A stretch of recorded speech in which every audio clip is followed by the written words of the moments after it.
hace un rato, cada vez que hablaba, tanto Robert, Karina, Pablo y Francisco, hacían referencia al orgullo que se tiene de los equipos. Y yo me permito sentirme parte del orgullo que tienen de los distintos equipos, porque un tema de estas características no da espacio a egos institucionales, y la articulación y cómo se procesan los trabajos entre las diferentes instituciones son fundamentales para los objetivos que se tienen en el porvenir. No estoy ajeno a sentir mucho orgullo por el trabajo desarrollado por el INJU, tanto por el director como por el equipo. Cuando hablamos de salud mental estamos hablando de una acción social imprescindible. Para nosotros estamos hablando de los temas más importantes que tienen que ver con nuestro actuar diario. El presidente de la República siempre nos exige que las diferentes medidas, que las diferentes acciones, que las diferentes políticas tienen que tener como eje la libertad de las personas. En el entendido que esa libertad es lo que determina la prosperidad, lo que determina la felicidad. Y la salud mental es el primer paso hacia la libertad personal.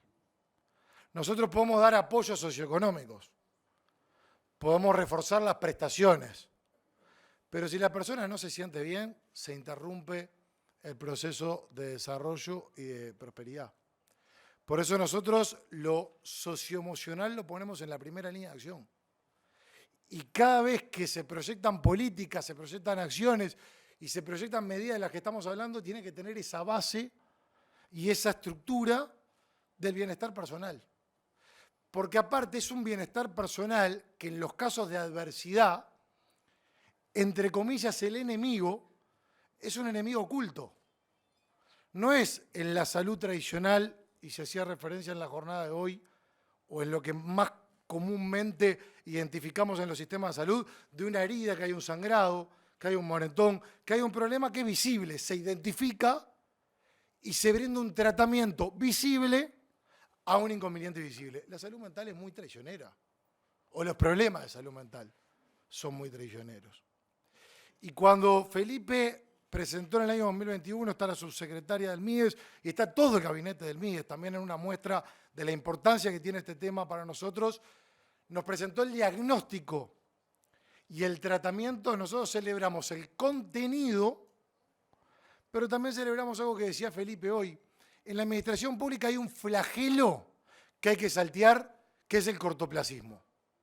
A veces podemos caer en esa tentación de que por querer mostrar resultados rápidos, generamos acciones que no son las adecuadas.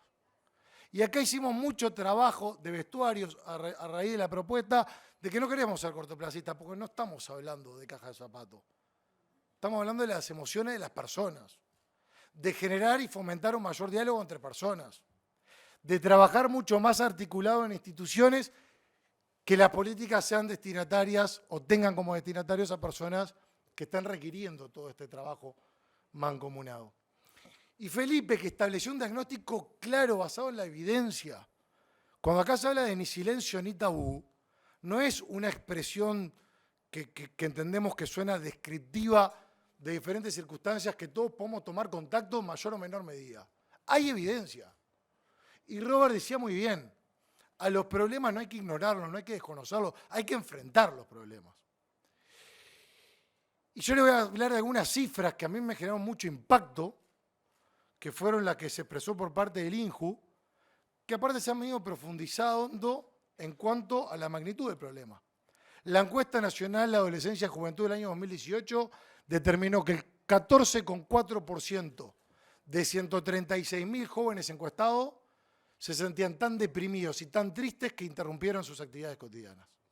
14,4%. Si comparamos con la encuesta del año 2013, sube de 10,4 a 14,4. El 3,5% de los jóvenes encuestados en el año 2018 pensó en algún momento en quitarse la vida. Y algo que nos impactó cuando lo compartimos en gabinete, que el 43% dentro de este 3,5% incluso diseñó un plan para hacerlo. Jóvenes de nuestro país, encuesta y datos de nuestro país, que a su vez, en trabajo coordinado con el Ministerio de Salud Pública, en el año 2022 nos enteramos que el 50% de los intentos de autoeliminación se trataron de jóvenes de menos de 29 años. Todos estos son datos basados en evidencia de estudios de diversas instituciones que también tenemos que trasladar la expectativa, porque se están llevando adelante políticas nacionales serias en trabajo conjunto. Cuando se hacía referencia a la cantidad de talleres del año 2022, la meta que nos habíamos puesto era de 300 talleres y se hicieron 459 talleres. Participaron 14.101 jóvenes. La meta para el año 2023 es superar los 500 talleres.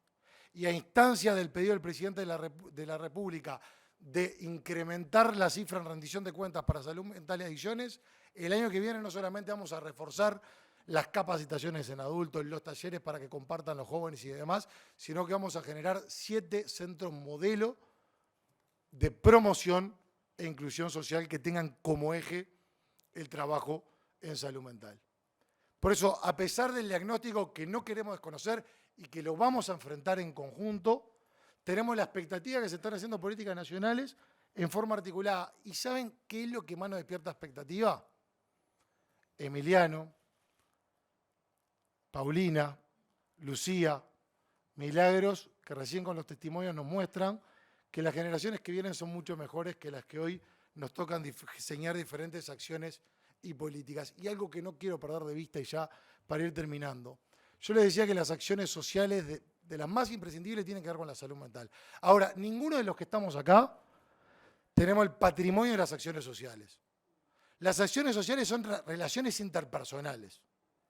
Y hay que siempre tener presente que prestar atención, que el cómo estás, que el preocuparse con el que trabaja al lado nuestro, que el preocuparse por el familiar, por el afecto, es la diferencia entre el bienestar o no de las personas, es la diferencia del destino de muchas personas, pero sobre todo es la diferencia de si queremos construir una sociedad solidaria o el camino a la indiferencia. Muchas gracias. Esta campaña Ni Silencio ni Tabú es una campaña de corte nacional que sensibiliza sobre la salud mental y sobre el bienestar psicosocial de los adolescentes y también de los jóvenes. Busca promover, como veíamos recién, el involucramiento de los jóvenes, la participación en la temática y lo que es más importante, saber lo que viven, saber lo que sienten, saber lo que opinan. Eso es muy importante. La adolescencia es en realidad un proceso dinámico, un proceso que tiene 3 fases, y no voy a ser muy técnica, lo voy a decir de manera cortita, pero para que entendamos un poco a qué viene el concepto. La adolescencia tiene una fase inicial entre los 10 y los 14 años que se caracteriza principalmente por los cambios que se dan a nivel corporal, sobre todo incluidos los caracteres sexuales, y con eso el impacto que eso tiene a nivel psicológico.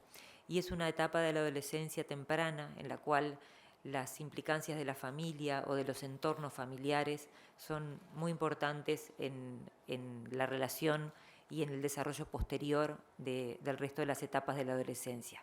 Después viene una etapa intermedia, una etapa en la cual de 15 a 19 años, en la cual tienen más importancia los grupos de pares, y de ahí la gran importancia de este programa que permite trabajar entre pares, como ya lo hemos visto con los chicos que estuvieron aquí expresando sus experiencias. Se movilizan aspectos importantes de la configuración de la identidad, aumentan las tendencias, y esto sí es importante, aumentan las tendencias que permiten o que llevan a los adolescentes a cumplir o a tener conductas de riesgo. Por esto es una etapa que comienza a ser una etapa un poquito más compleja, en la cual los adolescentes tienen que tener un mayor acompañamiento, no solamente de la familia, sino, como dije, también de los pares. Y posteriormente viene una etapa que, como lo mencionó recién el representante de UNICEF, es una etapa no menos importante, que es entre los 20 y los 24 años, en el cual comienzan a concretarse los deseos, aumentan la capacidad de reflexión, se realizan planes para el futuro, y es importante también dar acompañamiento a los adolescentes y jóvenes en esta etapa para terminar de conformar lo que va a ser su futuro, que es el futuro, los nuevos adultos que van a dirigir este país. La adolescencia entonces se presenta como una etapa compleja y con algunas singularidades en cada individuo. Por eso podemos decir y es una frase que me gusta, que cada adolescente tiene su propio tiempo.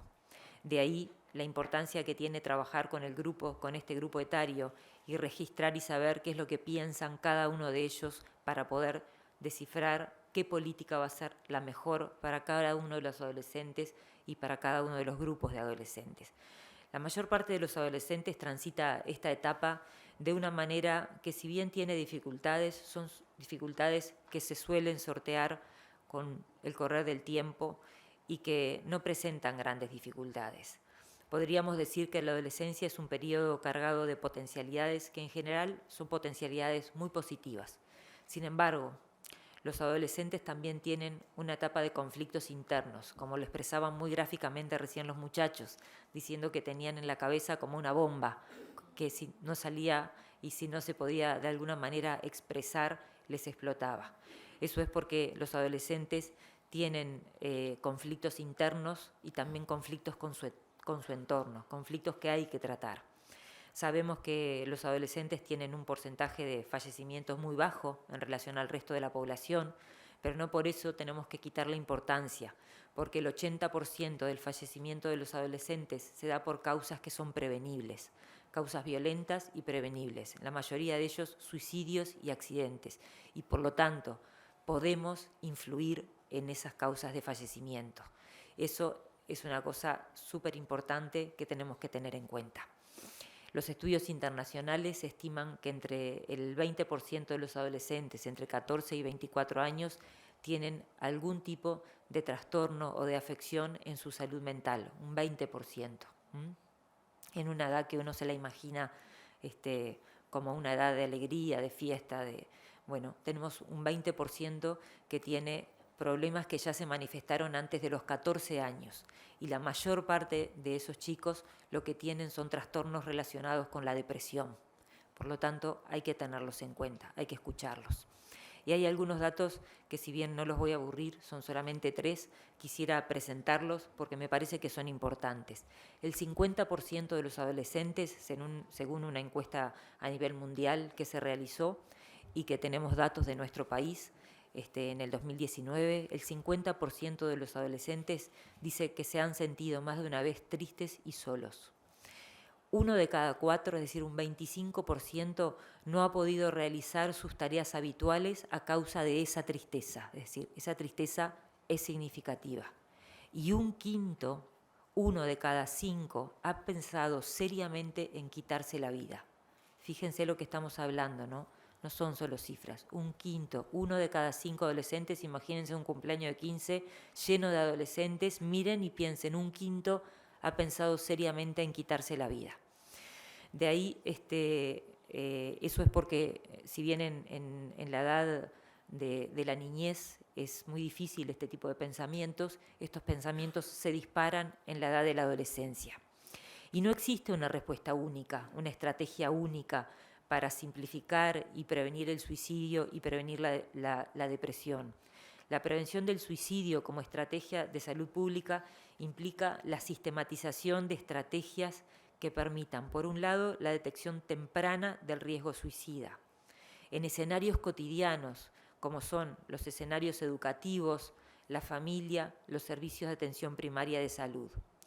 Nuestro ministerio considera los problemas de salud mental como una problemática de mayor importancia, de tanta importancia que para nosotros, y como lo es para la Presidencia de la República, como fue claramente uno de los problemas más importantes y a los cuales vamos a dirigir nuestros esfuerzos en el próximo año. Esta campaña, Ni Silencio ni Tabú, se enmarca en lo que es el Plan Nacional de Salud Mental, que tiene muchísimas aristas, muchísimos puntos en los cuales se va a trabajar, y se va a trabajar de manera interinstitucional. Va a trabajar el Ministerio de Desarrollo Social, va a trabajar ACE, la Junta Nacional de Drogas, también el Ministerio de Salud Pública. Por lo tanto, consideramos que esta es una piedra angular de un trabajo más amplio que se va a realizar en el correr de los próximos meses. Por esto celebramos el avance de esta estrategia, Ni Silencio ni Tabú, como una estrategia interinstitucional para mejorar el bienestar de nuestros adolescentes en lo que respecta a su salud mental y a su salud toda, global. Muchas gracias. La verdad que a los adolescentes que hablaron, a los jóvenes, felicitaciones. Siempre que hablan y se aglutinan nos enseñan muchas cosas. Y la importancia de que estén las tres figuras protagónicas de nuestros tres poderes, emblemas de nuestra República, pone en jerarquía este evento y nos hace sentir contentos, orgullosos del país donde estamos, de las cosas que pasan y que suceden. Siempre decimos nosotros que lo peor que puede pasar para atender una circunstancia, cualquiera sea ella, es ignorarla, esconderla. Cuando uno tiene un problema, lo primero que tiene que hacer es abordar el problema, conocerlo, llevar adelante todas las acciones que permitan al efectivo discernimiento de qué es el problema, en qué consiste, y a partir de ahí desarrollar estrategias para intervenir y encontrar soluciones. Yo quiero reconocer especialmente dos cosas. Lo primero lo que hoy nos convoca. A Felipe Poliel, director del INJU, que cuando reclaman participación de gente joven, de que la gente esté protagonizando iniciativas innovadoras, todo el equipo del INJU, liderado por su director, lo demostró y logró contagiar a un conjunto de estudiantes, de adolescentes, a lo largo y ancho de todo el país, estudiantes o no, que en definitiva hoy hicieron programa, hicieron realidad lo que decía Pablo, que esto que fue una campaña se terminara constituyendo en un programa, con vocación de permanencia, vaya si ese es un desafío, para que las cosas no sean efímeras, nos surjan hoy en función de los que circunstancialmente estamos sentados en determinados lugares, que queden, y máxime cuando son buenas. Así que ese reconocimiento. El reconocimiento también a los equipos de la ANEP, a lo largo y ancho de todo el país, que han trabajado articuladamente y que tenemos un gran desafío. Y les digo a todos los colegas que están aquí de la ANEP, de la Administración de la Educación Pública, tenemos que abrir las puertas de nuestras instituciones educativas para que estas acciones proliferen, sean cada vez más y que en definitiva tengamos los espacios necesarios para nuestros estudiantes. Nosotros en la ANEP aprobamos un Plan Nacional de Salud Mental que lo estamos llevando adelante porque tenemos un problema que ya teníamos y que se ha agudizado con la pandemia. Entonces nos obliga a intervenir muchísimo más y lo estamos haciendo desde la ANEP fortalecidos, enriquecidos, orgullosos y contentos de este esfuerzo interinstitucional que tenemos y que lo plasmamos en realidad entre ministerios, entre administraciones como el INAU y la ANEP, y también con el apoyo de UNICEF, que en el caso de la ANEP también estamos trabajando, dando espacio a los jóvenes para escucharlos en el proceso de transformación educativa, en particular de los bachilleratos, que el país necesita, que estamos desarrollando para concretarlo a partir del año que viene. Cada vez sabemos más que hay dos etapas de la vida de una persona que son fundamentales, la primera infancia y la adolescencia. Y hoy, desde los lugares que estamos cada uno de nosotros, el gobierno nacional, la sociedad civil organizada, en diálogo articulado, todos, más allá de las diferencias que podamos tener, estamos demostrando sintonía, articulación, compromiso, trabajo, ganas de hacer las cosas, ganas de darle la mano, de tenderle la mano al que está en una situación compleja, que puede afectar lo más lindo y lo más grande que como seres humanos tenemos, que es nuestra vida.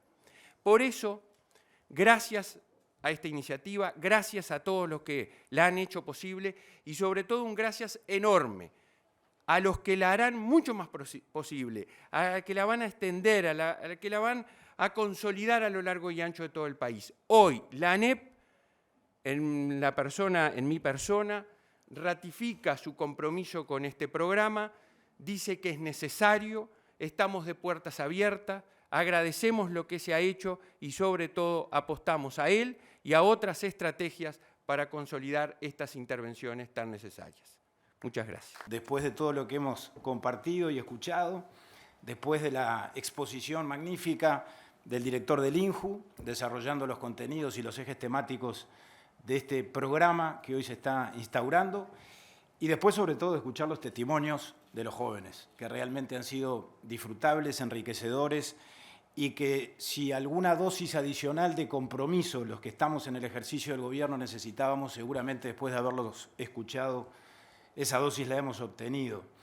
En tal caso, de lo que se trata en nuestra intervención de este momento es de reafirmar precisamente eso, el compromiso institucional que en el caso de INAU es absolutamente inexorable, ineludible y necesario, por la razón de que esto entronca con la misión que el INAU tiene que cumplir por definición, que es la de la protección y la promoción en el ejercicio de sus derechos de niños y en este caso de jóvenes y de adolescentes.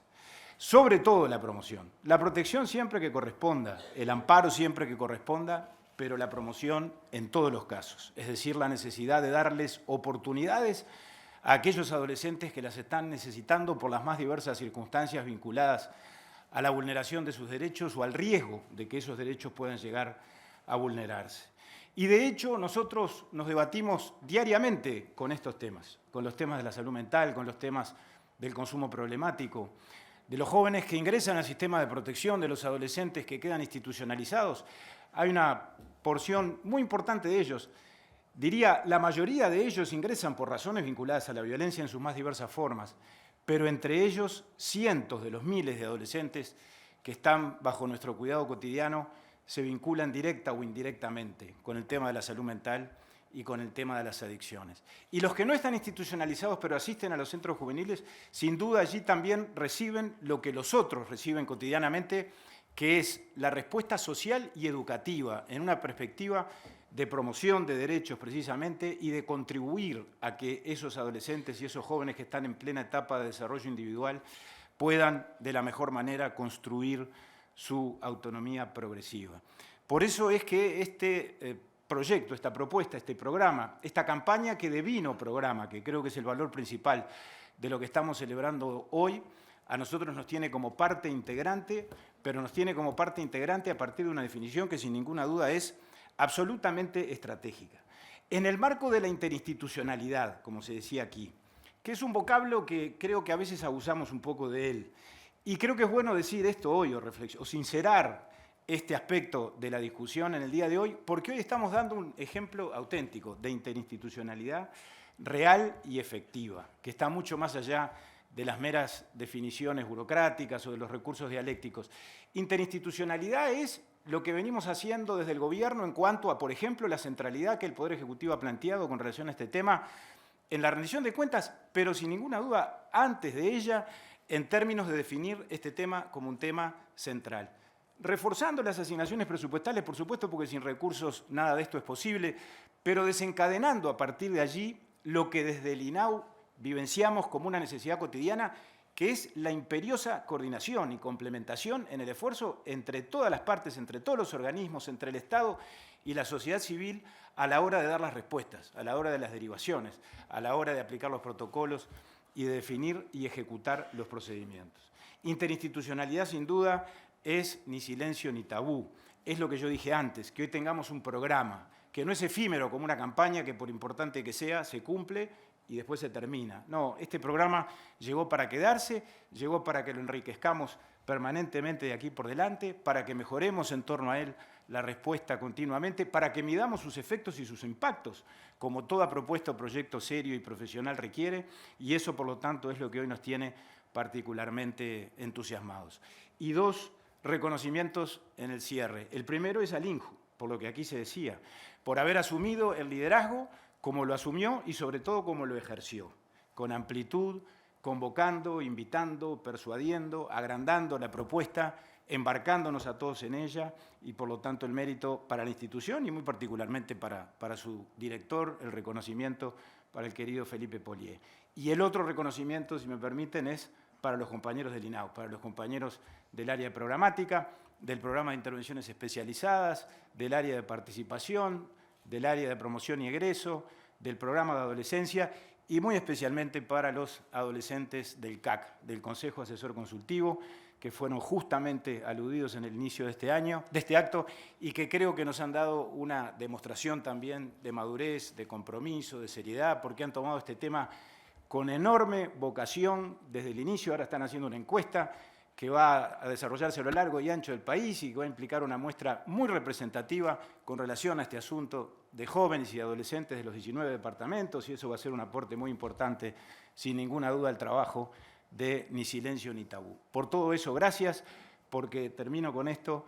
Nosotros andamos estos días en las recorridas por el país en función de la otra prioridad que el Poder Ejecutivo definió hace 2 años, que es el de la primera infancia, inaugurando centros CAIF, inaugurando ampliaciones de centros CAIF, y allí hablamos de la libertad y de la igualdad, que son 2 conceptos que llevamos en el ADN los uruguayos y que creo que se conjugan mucho y van de la mano. La libertad individual, el ejercicio de la libertad, es indispensable para poderlo cumplir, gozar de salud en el sentido amplio, y por lo tanto se vincula con la salud mental. Y la igualdad es indispensable para ejercer la libertad y para que todos tengamos la oportunidad, por lo tanto, de poder ser libres, de ejercer nuestra libertad y, en definitiva, de ser felices. Muchas gracias.